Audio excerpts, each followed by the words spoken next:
महाराष्ट्रात पुन्हा एकदा कांद्याचा प्रश्न पेटला आहे.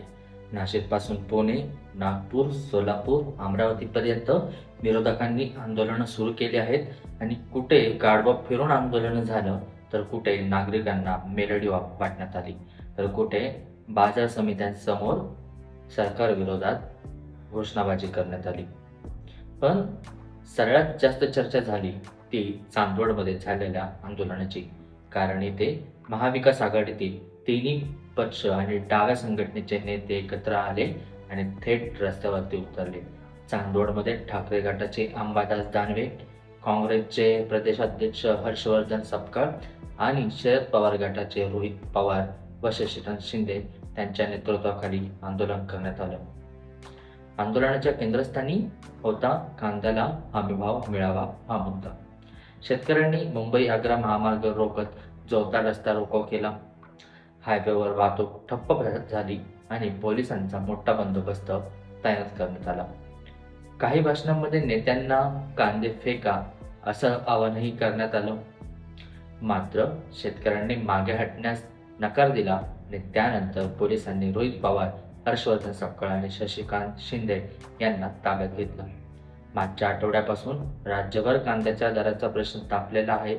18 मे रोजी लासलगाव बाजार समितीत शेतकरी एल्गार आंदोलन करण्यात आलं होतं आणि त्यावेळी शेतकऱ्यांनी कांद्याला योग्य भाव मिळावा अशी मागणी केली होती. कारण अनेक ठिकाणी शेतकऱ्यांना किलोमागे फक्त 50 पैसे ते 1 रुपया एवढाच भाव मिळत होता. त्यानंतर मुख्यमंत्री देवेंद्र फडणवीस यांनी 12 रुपये 35 पैसे दराने कांदा खरेदी करण्याची घोषणा केली. पण शेतकरी संघटनांची थेट 24 रुपये प्रति किलो हमीभावाची मागणी कायम ठेवली. आंदोलनानंतर दरात थोडी वाढ झाली खरी, पण शेतकऱ्यांची मुख्य मागणी अजूनही मान्य झालेली नाही. चांदवडच्या आंदोलनात शेतकरी आणि मजूर मोठ्या संख्येने जमा झाले होते. काहींनी रस्त्यावरच कांदा आणि भाकरीची न्याहारी केली, तर काहींनी हायवेवरच कांदे फेकून संताप व्यक्त केला. तरुण कार्यकर्त्यांनी सरकारविरोधात घोषणाबाजी करत आंदोलनं अधिक आक्रमक केलं. आंदोलनात सहभागी झालेल्या नेत्यांनी गळ्यात कांद्याच्या माळा घालत सरकारवरती जोरदार टीका केली. काही नेते बैलगाडीत बसले आणि आंदोलकांनी थेट टोल नाक्यावरती मोर्चा काढण्याचा प्रयत्न केला. रोहित पवार यांनी भाषणात सरकारवरती जोरदार हल्लाबोल करत म्हटलं की 2023 मध्ये कांद्याला 24 रुपये भाव देण्याचं आश्वासन दिलं गेलं होतं, पण आता निवडणुका संपल्यावरती फक्त 12 रुपयाच्या दरावरती सांगितलं जातोय आणि आम्ही आंदोलन केल्यावर 14.5 रुपयाचा दर जाहीर केला, त्याने काही फरक पडत नाही. शेतकऱ्यांचं उत्पादन खर्चच 18 ते 19 रुपये किलो आहे. मग शेतकऱ्यांनी जगायचं कसं? त्यांनी नाफेडने मोठ्या प्रमाणात कांदा खरेदी करावा आणि शेतकऱ्यांना अनुदान द्यावं अशी मागणीही केली. अंबादास दानवे यांनी सरकार फक्त घोषणा करते पण प्रत्यक्ष खरेदी होत नाही असा आरोप केला. सरकारने एखाद्या शेतकऱ्याला योग्य भाव दिल्याची पावती दाखवावी असं आव्हान त्यांनी दिलं.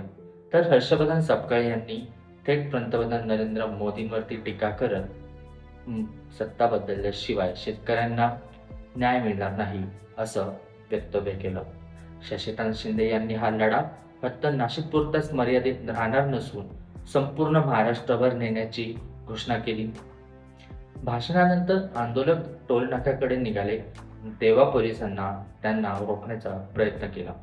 त्यानंतर परिस्थिती अधिक तणावपूर्ण झाली आणि पोलिसांनी रोहित पवार, शशिकांत शिंदे आणि हर्षवर्धन सपकाळ यांना ताब्यात घेतला. नेत्यांना पोलिसांच्या गाडीत बसवताना आंदोलक आक्रमक झाले. काहींनी पोलिसांच्या वाहनांची हवा सोडण्याचा प्रयत्न केला, तर पोलिसांनी कारवाई करत आंदोलकांना हटवलं. काही ठिकाणी टायर जाळून रस्ता रोको करण्याचाही प्रयत्न झाला. दरम्यान सरकारकडूनही हालचाली सुरू झाल्या आहेत.